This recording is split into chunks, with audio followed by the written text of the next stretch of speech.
Ridley Scott just made an I Am Legend movie, with a dog, and way more crying than I expected. This is The Dog Stars, and here's my honest take before it hits theaters wide this Friday. So the setup, it's about a decade after a super flu basically wiped everyone out.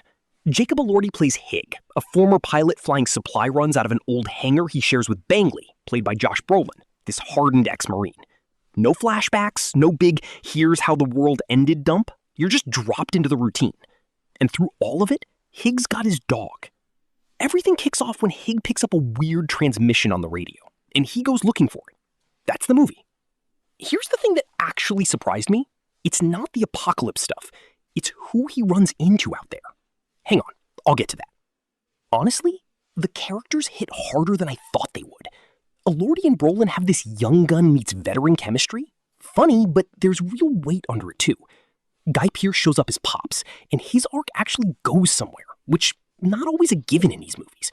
And when Hig crash lands near Pops and his daughter Seema, played by Margaret Qualley, that relationship starts as this unwelcome intrusion and just slowly warms up. It's not rushed.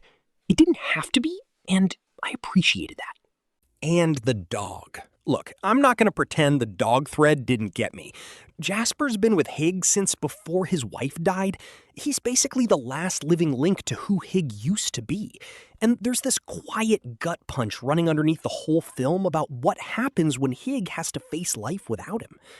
Structurally, this felt a lot like The Last of Us. It's building characters slow, not spectacle. So if you're walking in wanting non-stop action, this isn't that.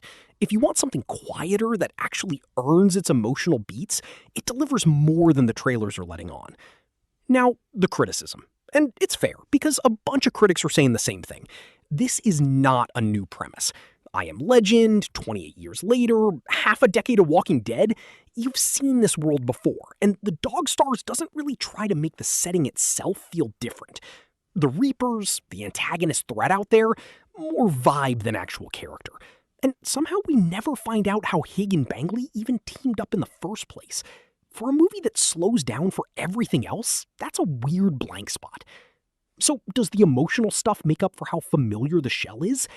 Honestly, that's exactly where critics are split right now, almost right down the middle. Quick note on theaters, yeah, this is coming to Disney Plus eventually, no doubt.